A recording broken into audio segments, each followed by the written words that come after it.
welcome everyone. My name is Ziva Buzeti. I'm a policy research analyst here at Circularise. Today I'm joined by my colleague Serena Gariboldi, who is our Public Institutions Affairs Officer here at Circularise. We're very thrilled to have you join us today for this exciting session. We will unpack various EU regulations mandating DPPs for all different sectors and their implications for businesses operating within the EU or having partners in the EU. We will dive deeper into the legislative and practical side of things and discuss the adjustments being made to the EU sustainability regulations regarding DPPs. If you have any questions at all during the session, please feel free to submit them through the questions tab. Let us know everything in the chat, any remarks.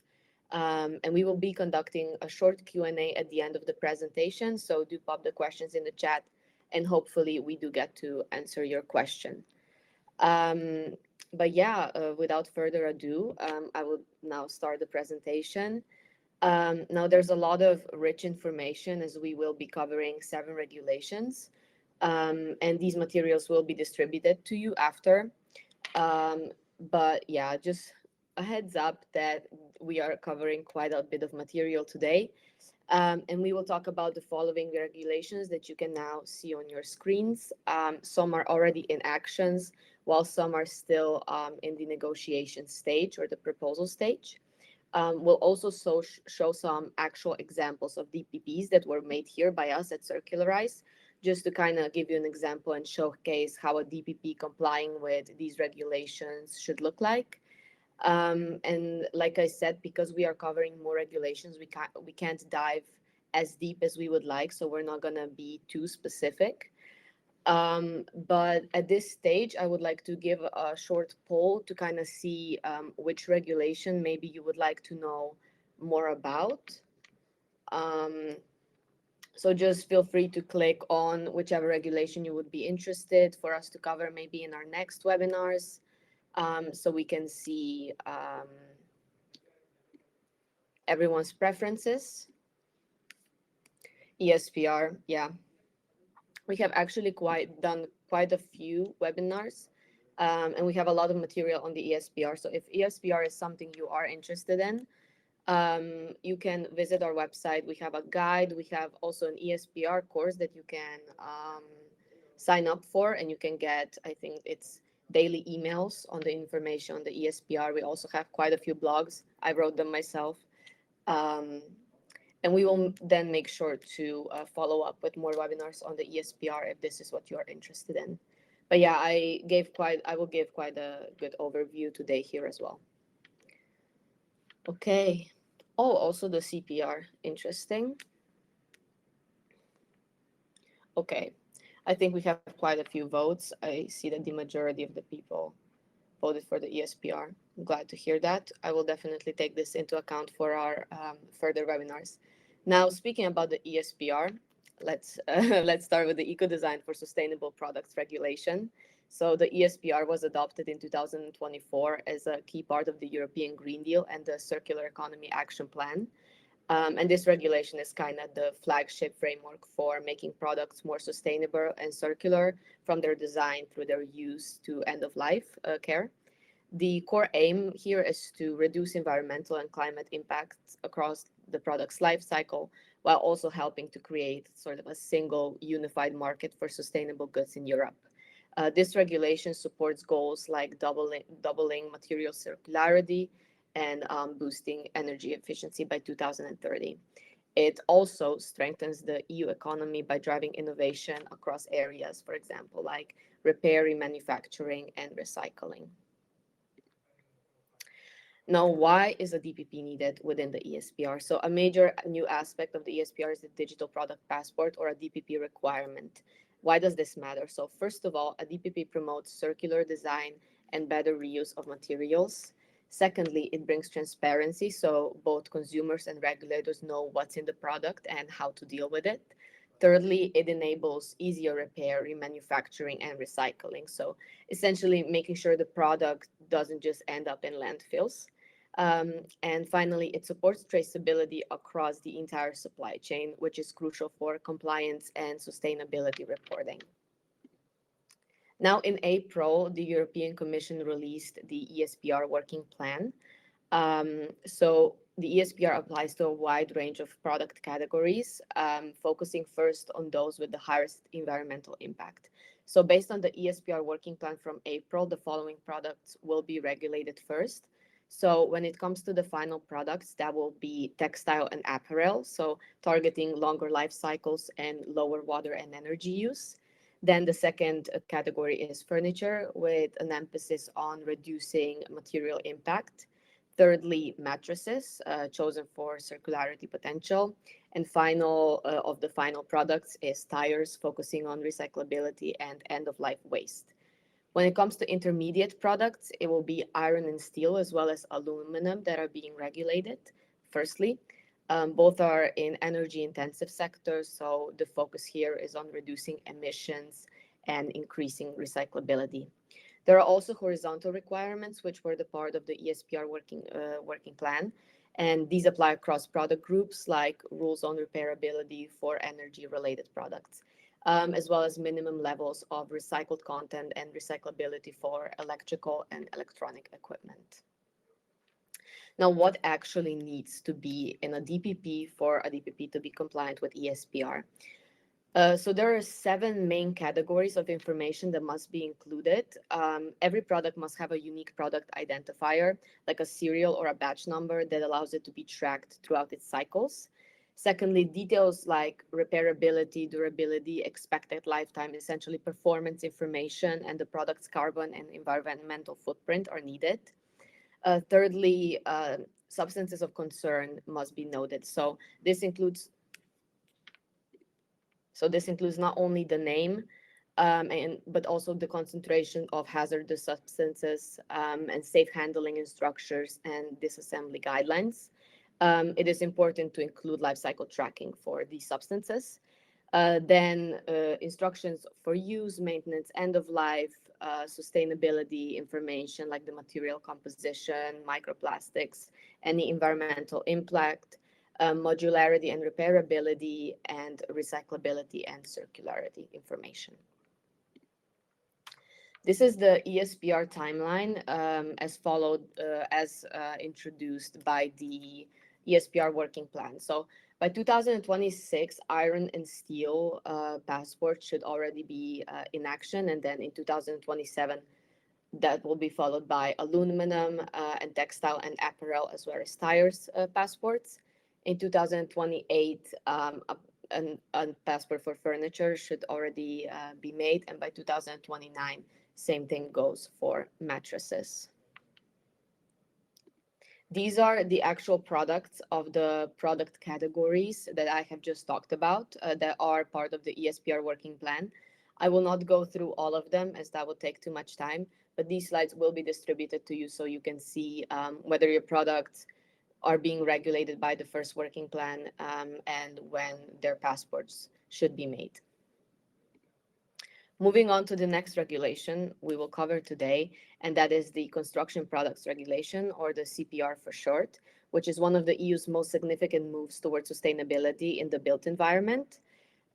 This new proposal for the regulation was adopted in December in 2024, and it's an update to an earlier CPR from 2011, and it brings a sharper focus on sustainability, digitalization, and circular construction.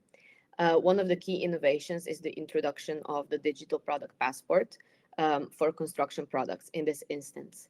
Now, why this is important is because this sector is high impact, which means both in terms of material use, but also its waste generation. And the DPP is designed to kind of tackle these issues directly.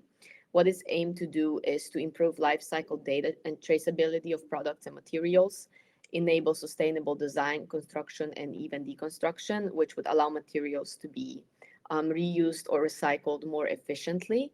Moreover, it's supposed to support compliance with circular economy objectives and green public procurement rules. And finally, it will simplify the market access and circularity marking by creating a standard, transparent digital reference of these materials. So following from this regulation, this is what should be included in a DPP.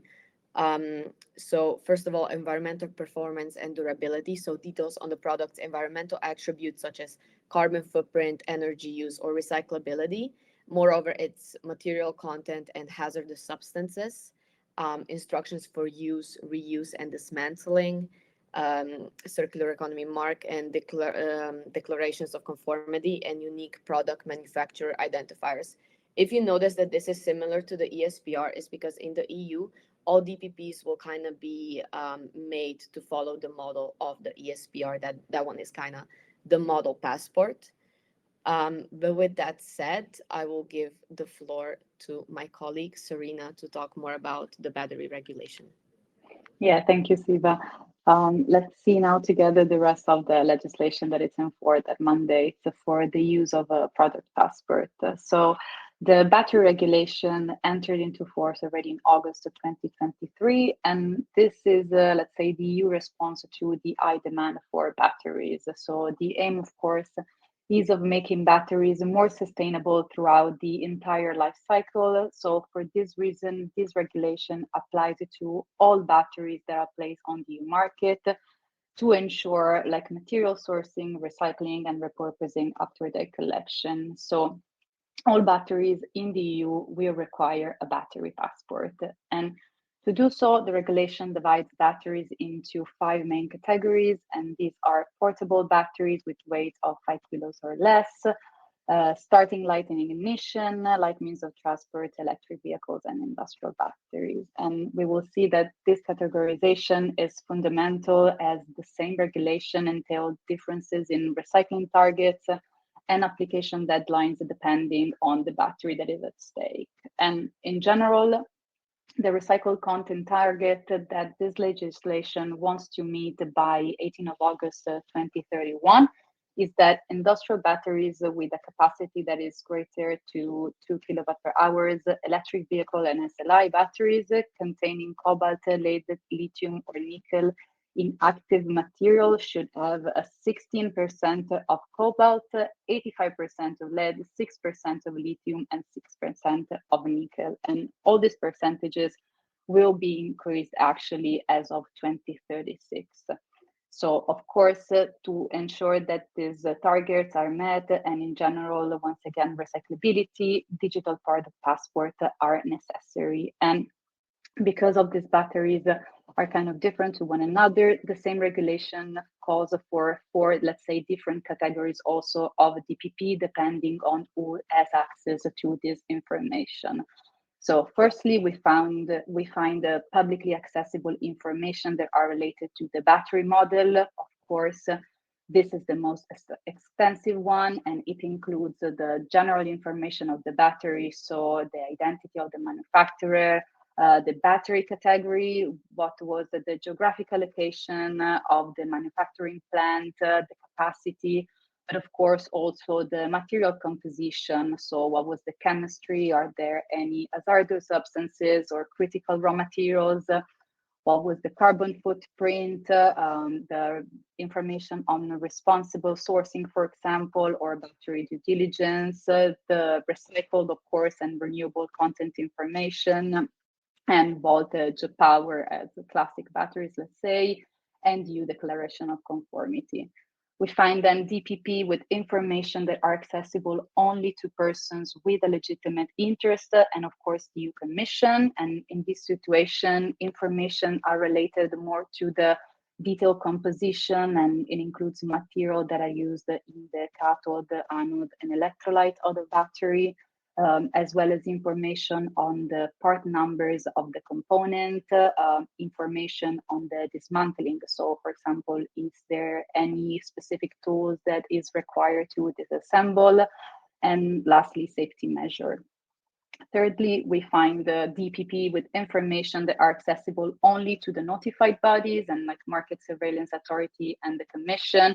And in this case, it's more the results of the test reports that are in compliance with the regulation or delegated act for batteries. And finally, information and data that are related to an individual battery that are accessible only to person with a legitimate interest. And in this situation, DPP has to include information on the performance and durability parameters, on the state of health, let's say, of the battery, and on its status. So is it an original battery? It is a reused one, and also data that result from the use of the battery itself. So for example, the number of charging and discharging cycled and so on. And as I mentioned already, this regulation is already in force, but the battery passport will need to come by 2027.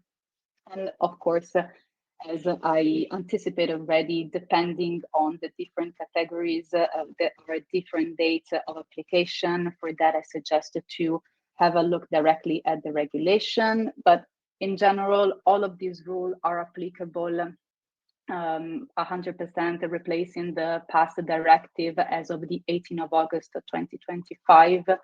And actually, in 2 days, so on the 24th of July, there are the new rules for calculating and verifying the rates of the recycling efficiency that will enter into force. And for those of you who have followed the whole omnibus packages of the EU Commission, in the so-called Omnibus 4, it was included a stop the clock mechanism on battery due diligence. So the references date that are included in Article 48 and are now being changed. So now battery due diligence is mandatory by 18th of August 2027, and the Commission will provide with further information and guidelines next year. But in general, speaking specifically of DPP, this will be mandatory as of 2027. Now, moving along to, let's say, a parallel and similar sector to the battery, we find the Critical Raw Material Act. This was also already adopted in 2024, and it was in general envisioned by the EU Commission to overall enhance once again the resiliency of the sector within Europe. So to give the wide, of course, and raising use of raw materials and rare earth, the EU has set some clear benchmark for domestic capacity that needs to be applicable across the value chain. And as you can see, by 2030, the EU must be able to cover at least the 10% of its annual consumption for extraction, the 40% at least of the annual consumption for processing, the 25% of the annual consumption for recycling, and finally, the Union shall not be dependent on a single third country for more than 65%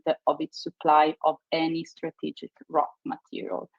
And of course, to do so, once again, the product passport and digital product passport are necessary. Indeed, from 2 years after the entry into force of the Implementing Act, that means November 2028, any natural or legal person that places on the EU market one of the products that are entailed in scope of the regulation shall ensure that those products bear a clearly legible label. And this product includes, for example, MRI devices, wind energy generators, industrial robots, motor vehicles, and so on. So most products, of course, that use any critical raw materials. And some of these products, if you have a look at the regulation, are the same that you can find in the ESPR, because as Ziva was already anticipated, the DPP is now, let's say, having quite a momentum in the sense that there is a wider range of legislation that mandates for its use. But when speaking about product passport, the battery passport, the digital label, and so on, the reference that is used is the DPP that is starting from the ESPR. So also in the Critical Raw Material Act, the information that needs to be in the passport regards whether the products incorporate one or more permanent magnets, specifically, and if so, to which type of all individual permanent magnets that are included in the product, if there should be information, for example, on the weight, the location, and the chemical composition.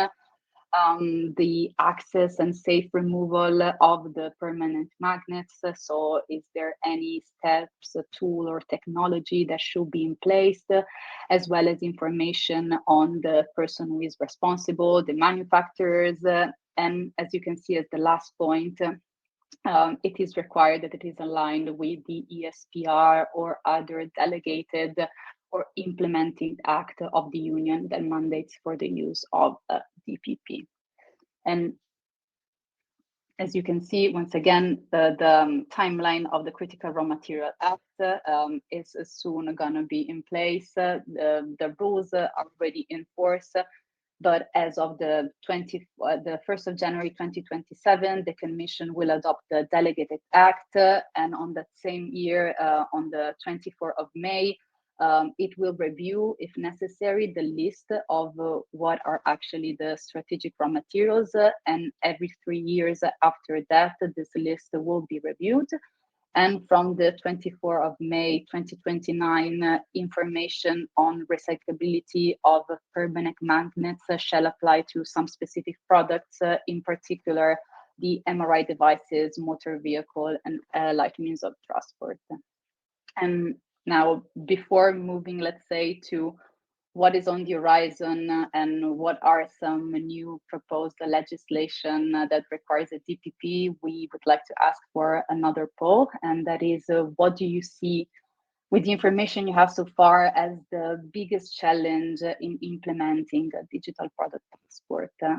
Is it more the data collection and management, the interoperability aspect of the passport, possible cost and resource allocation, or also given the fact that DPP are still quite a new, let's say, topic, maybe there is a bit of lack of expertise or the general, let's say, regulatory uncertainty.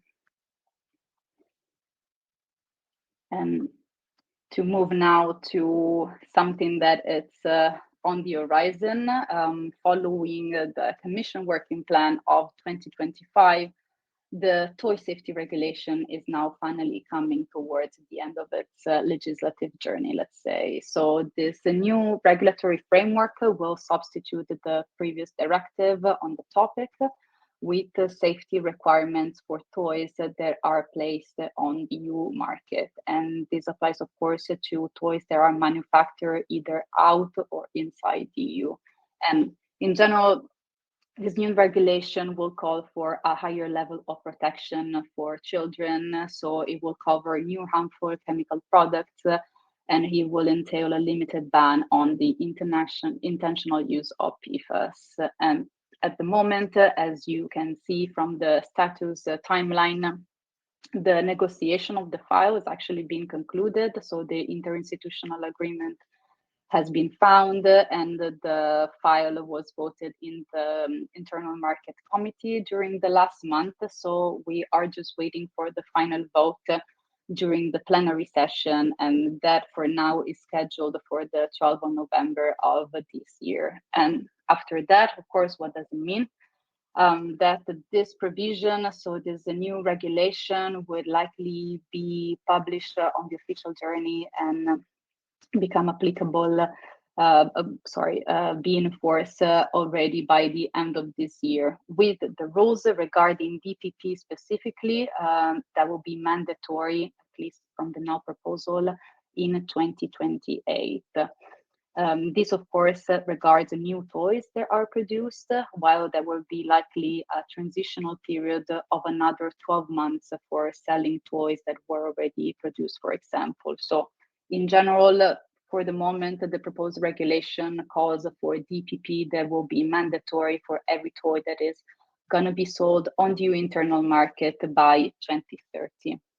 And once again, if we look specifically of the type of information that needs to be in the product passport, we see quite the alignment with the same information of the ESPR. So we will need the unique product identifier that corresponds to a specific toy model with the precise object of the passport, of course, and we need to have information on the manufacturer and the economic operator, references to other union legislation that the toys complies to. For example, we can think of the REACH regulation for the chemicals that are used within the toy. What are the relevant harmonized standards, the marking of the CE, and most importantly, a list of all the allergenic fragrances that are present in the toy and that are subjected to specific labeling requirements, and any substance of concern that is present. And with that, I would give the floor back to my colleague, Ziva. Thanks, Serena. Let's now turn to the detergent sector, actually. A revised regulation is currently under negotiation to modernize how detergents and surfactants are regulated across the EU. The goal here is twofold. So first, to simplify and future-proof the rules to better protect health and the environment. And then second, to support a better functioning single market for these products. The regulation introduces DPPs for detergents and surfactants, like I already said, aligning with broader EU moves towards product transparency and circularity. Now, why does a DPP matter here in this sector? So, first of all, it improves product safety and traceability, especially for more complex formulations. It enables digital labeling, reducing packaging waste while giving consumers and professionals also better access to its essential information. It ensures that refilled products are regulated to the same standard as prepackaged ones, and this protects both users and the environment. And finally, it supports market surveillance and custom screening, which helps to ensure that only compliant products enter the EU market. Now, moving on to what needs to be in this detergents passport. So, the proposal lays out detailed requirements, many of which will be familiar to those already engaging with DPPs in other sectors. First of all, product composition. This includes a full list of substances added to the detergent or a surfactant, categorized by weight percentage. Moreover, it also covers preservatives, fragrance, allergens, and where applicable, also microorganisms listed with full taxonomic classifications. Moreover, labeling information. So a digital label must include the product's trade name, a clear image of the packaging to help users and inspectors identify it. Then we have manufacturer details. So the name and address of the manufacturer and or importer or the authorized representative, if applicable, must be included along with the unique operator ID. Then we have the compliance and identification. So the DPP must clearly state that the passport is issued under the manufacturer's sole responsibility and confirm that the product meets all requirements of regulation. And it must also include a unique product identifier, commodity code, and information for traceability. Finally, a central registry and customs. A reference to the product's passport must be submitted to a central commission registry and declared to the EU customs. Now, I will quickly run through the timeline. So this is still under negotiation, so this is not officially adopted yet.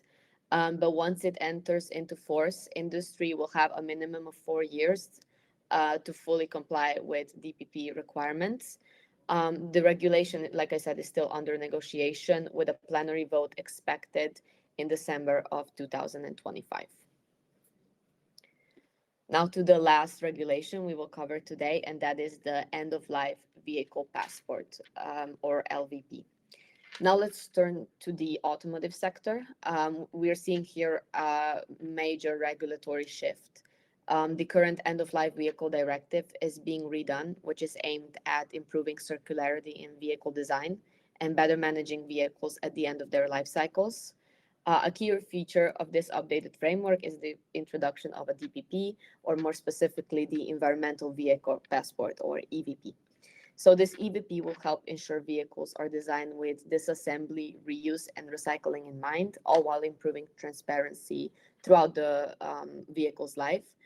So why do we need DPPs for vehicles in this instance? First of all, it will enable trafficking of materials and components. Second, it will improve vehicle dismantling, reuse, and recycling. It will also enhance producer responsibility and transparency by tying vehicle data directly to the extended producer responsibility, or EPR schemes. And finally, it will support compliance with new rules such as quotas for recycled content. So under this new proposal, what should be expected to be in a DPP is similar to the other digital product passports that we already talked about. So basic information on vehicle type, model, VIN, or a unique identifier, and then materials and chemicals. So there must be a list of materials used, including chemical substances, which is crucial for both recyclers and regulators. Then the recycling and dismantling guidance. So the EVP will contain reuse, dismantling, and recycling instructions to support efficient recovery of parts and materials. Battery and critical raw materials. So this ties back to the previous topic. Information about battery content, especially traction batteries and critical raw materials, must be included. And then compliance declarations, like with the other DPPs, it must confirm that this is complied with circular design requirements. Moreover, a link to producer responsibility. There will be a connection to the extended producer responsibility scheme for that specific vehicle. And finally, format and accessibility. The passport must be machine readable and easily accessible, and must be kept up to date throughout the life cycle of the vehicle. And this is a quick look at the timeline of the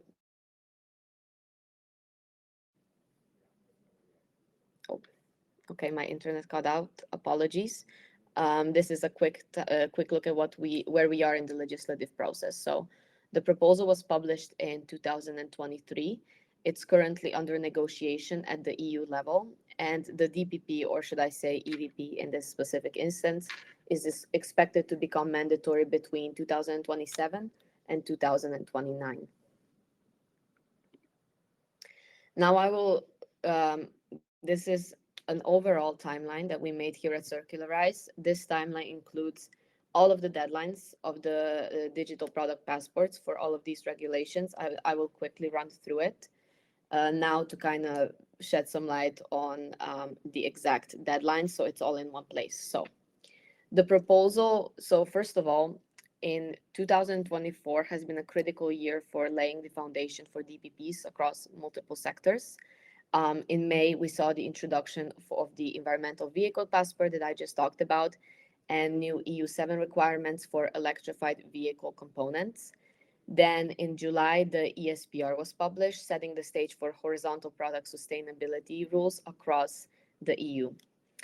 In 2025, then we shift from kind of publication to implementation.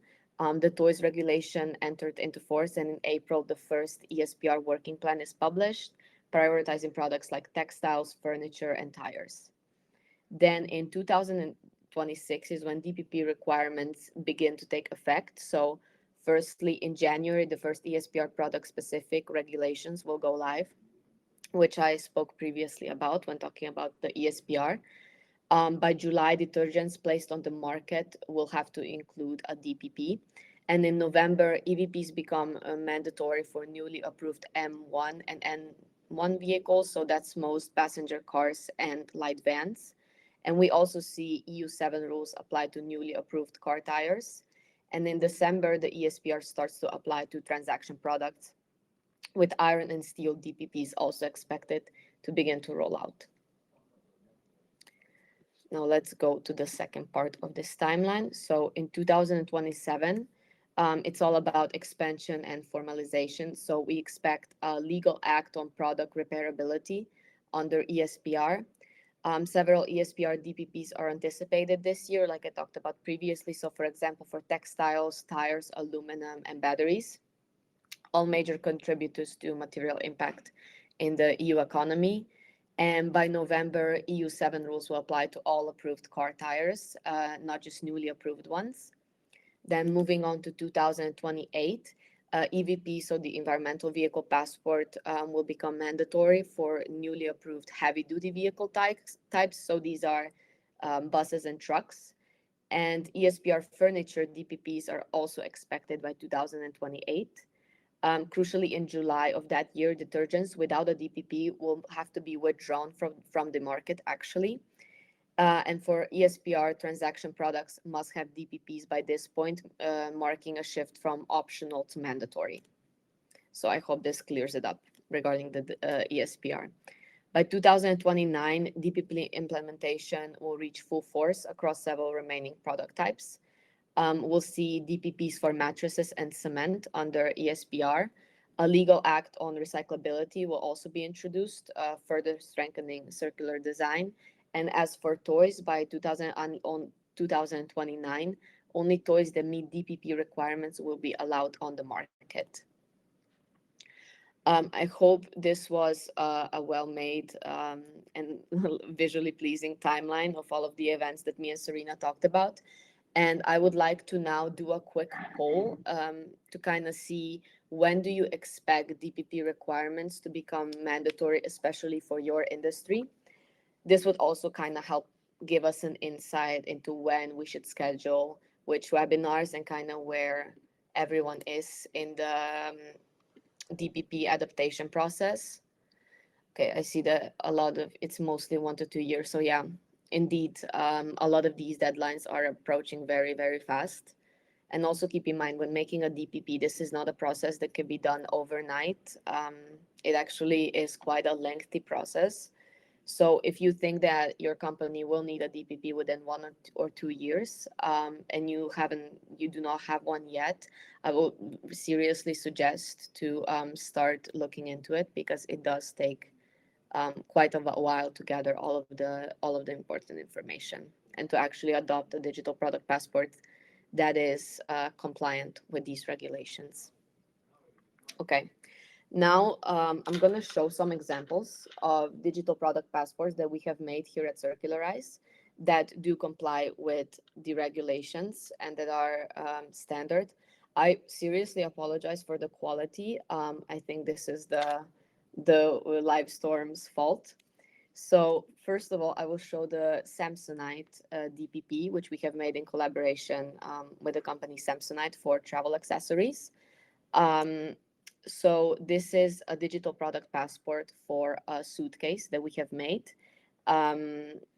So this can be applied from consumer goods to also heavy industry and advanced materials. This is, for example, for, like I said, a travel accessory. And this is what's included in this specific one. There are some of the data that I cannot show because of security reasons, but it does support traceability, sustainability, and regulatory compliance with regulations.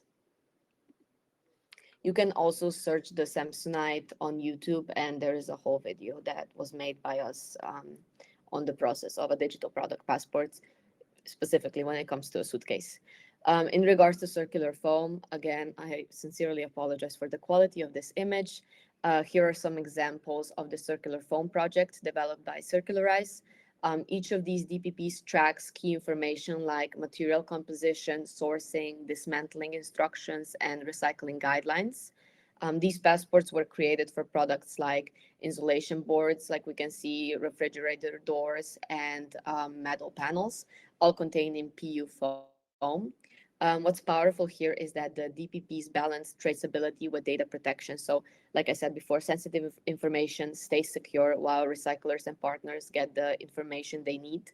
And these DPPs are also public-facing, meaning consumers and end-of-life operators can access sustainability data by scanning a QR code, and only the information that may be public will be shown to them, while certain things still stay secure. This is a great example of how DPPs can drive circularity, compliance, and supply chain collaboration all in one place. And I believe we have one more. And this is an example of a battery passport.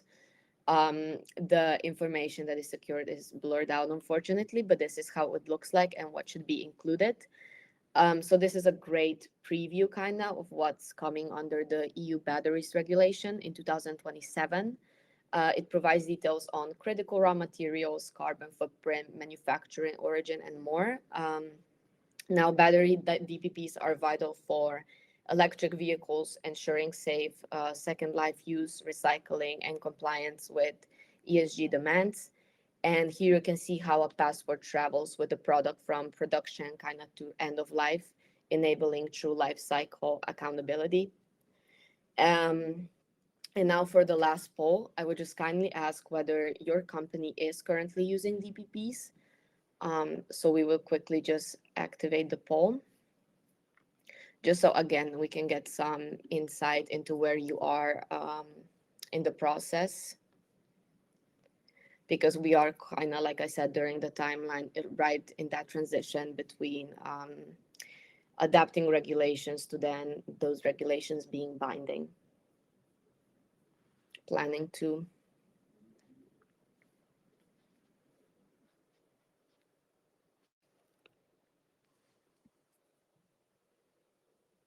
Okay. Thank you so much for all of your insight. As we've seen today, digital product passports are not just a regulatory requirement, they're a catalyst for change across industries. At Circularise, we offer more than just digital product passports. As you can see here, with our platform, we can help you with data collection and sharing. We also provide various chain of custody and sustainability solution. For more information about us or about any of these regulations or our services and upcoming webinars, you are also welcome to visit our website and follow our social media, as well as subscribe to our newsletter. Thank you all for your insight and input and cooperation. I will also consider all of your responses in the polls for our upcoming webinars. And at this stage, I can now open the floor to some questions.